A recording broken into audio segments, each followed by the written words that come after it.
Bendiciones.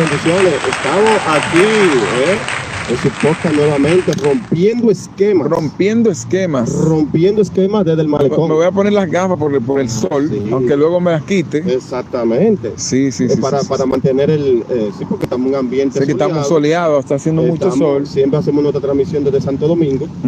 Y por ende, cabe el tema de la gafa. Aquí estamos de nuevo con mi hermano y mi amigo Guarionel Alcántara, historiador. Estamos aquí y vamos a hablar un poquito del natalicio de Juan Pablo Duarte, hoy día 26 de enero de 2025. Así es. Juan Pablo Duarte nace ¿cuándo es que nace Juan Pablo Duarte? Pero precisamente en la ciudad de Santo Domingo. Duarte nace en Santo Domingo, específicamente el 26 de enero de 1813. Exactamente. Así es. ¿Cuándo que nace? Enero 26, 1803. En 1813 del 26 de enero. 26 de enero, okay. Específicamente. Inclusive, es bueno decir que Juan Pablo Duarte y Diez, que es su nombre verdadero, correcto, desciende de una familia muy querida por los ciudadanos de Santo Domingo, de clase media alta, porque su padre era un comerciante de madera, madera específicamente no, pero sí era un comerciante de materiales de construcción, pero su fuerte era la fabricación de velas.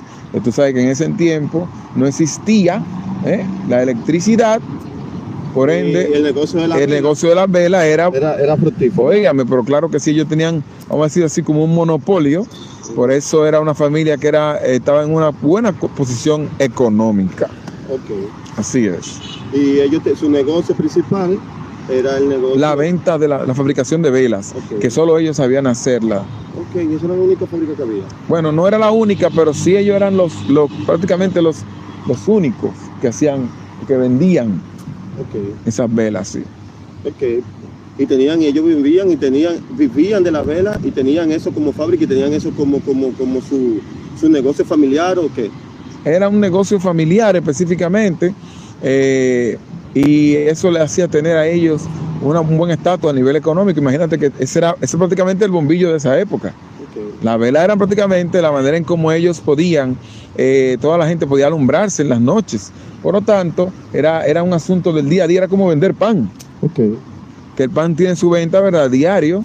Era un rubro que se consumía mucho. ¿Y dónde estaba específicamente? ¿Dónde vivían ellos? ¿De dónde viene la familia Duarte? ¿Viene de Santiago, de San Juan? ¿De qué parte, de qué región del país viene? Bueno, Duarte? Mira, los Duarte específicamente, el papá de Duarte venía de un lugar llamado Los Reinos de Vergel en España. Okay. Su nombre era Juan José Duarte. También su madre sí era criolla, aunque tenía, según se cree, tenía familia también de Puerto Rico. Pero ella había nacido en Santa Cruz del Ceibo, la señora Manuela Díez.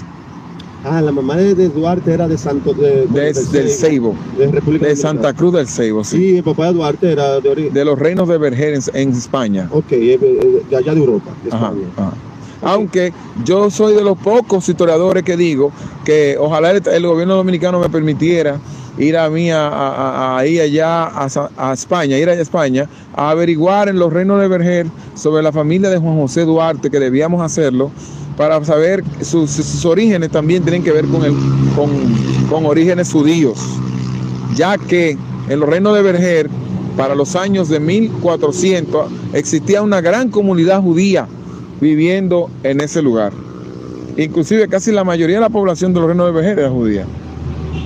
La mayoría de los que convergían en ese espacio ahí, sí, en España. Te puedo explicar eso, pero es un poquito extensa la explicación. No, porque necesitamos el origen de hacer este en vivo. Estamos en vivo, señores. Suscríbanse, comenten, hagan sus preguntas en vivo, que sí mismo, que vamos a hacer aquí a Guarionel, que es el especialista. Apoyen a mi querido David Ciano Metz en su en su podcast. Estamos aquí en condición de invitados, pero apóyenlo. Estamos en vivo, estamos Sí, en vivo. quiero que apoyen también a nosotros. Exacto, estamos en vivo. Estamos en vivo. Entonces yo quisiera podcast. saber, Guarionés, Sí. en tu condición de historiador, Sí. que tú no hables de la vida de Juan Pablo Duarte, hoy 26, su día de nacimiento, que tú Sí. no hables ampliamente de Juan Pablo Duarte, men.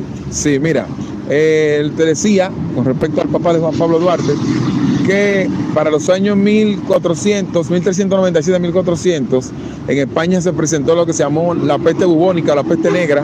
Era una enfermedad que ocasionó una gran pandemia porque mataba a las personas en 48 horas. La gente se sentía mal por una fiebre que llegaba hasta más de 40 grados. De repente le salían, le aparecían en la piel úlceras que eran como lo que nosotros llamamos nacidos, úlceras en la piel, y eso úlceras ellos le llamaban bubón, por eso llama la palabra, por ellos usaban la palabra bubónica, por eso usaban la palabra bubónica.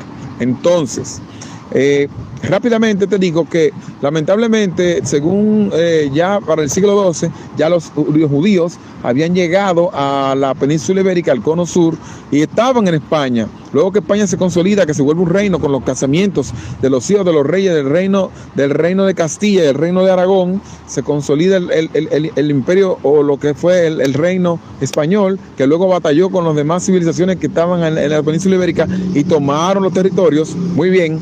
Pero ¿qué pasa? España tenía guerras constantes con